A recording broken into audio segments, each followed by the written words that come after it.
বন্ধুরা, বড় ধরনের বিপদ থেকে নিজে বাঁচতে এবং দেশবাসীকে বাঁচাতে দেশের প্রধানমন্ত্রী দিলেন এক বড়সড় ঘোষণা।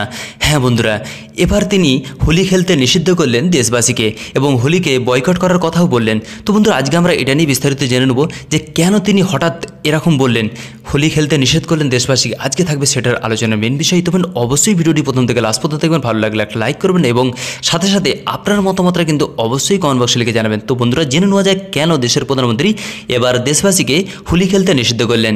তো বন্ধুরা, করোনা ভাইরাসের আতঙ্কে জেরবার ভারত।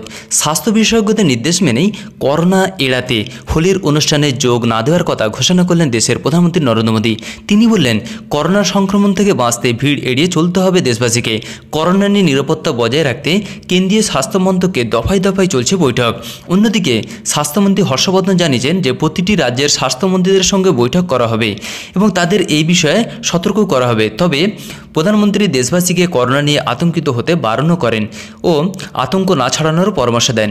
করোনা ভাইরাসের আতঙ্কের জেরে আসন্ন হোলি উৎসবে যোগ দিচ্ছেন না প্রধানমন্ত্রী নরেন্দ্র মোদী। তো বন্ধুরা, বিশেষজ্ঞরা করোনা ভাইরাস সংক্রমণ এড়াতে বড় কোনো জনসমাগম এড়ানোর পরামর্শ দিয়েছেন। তো বন্ধুরা, এই পরামর্শ মেনেই এবার দেশের প্রধানমন্ত্রী তিনি হোলি উৎসবে যোগ দিচ্ছেন না এবং সাথে সাথে তিনি দেশবাসীকেও যোগ দিতে নিষেধ করলেন। সম্প্রতি এ দেশে করোনা ভাইরাস সংক্রমণ রুখতে সতর্ক অবস্থা অবলম্বন করেছেন কেন্দ্রীয় স্বাস্থ্যমন্ত্রী। বুধবার প্রধানমন্ত্রী টুইট করে লেখেন, দেশ জুড়ে যেভাবে করোনা ভাইরাস ছড়িয়ে পড়ছে তা রুখতে বিশেষজ্ঞরা কোনো বড় জনসমাগম এড়ানোর পরামর্শ দিয়েছেন। আর এই বিশেষজ্ঞদের পরামর্শ মেনেই এবার দেশের প্রধানমন্ত্রী তিনি হোলি উৎসবে নিজে যোগ দিচ্ছেন না এবং অপরকেও যোগ দিতে নিষেধ করলেন। তো বন্ধুরা, আমাদের উদ্দেশ্য ছিল এই ছোট্ট একটা ইনফরমেশন আপনার কাছে পৌঁছে দেওয়া।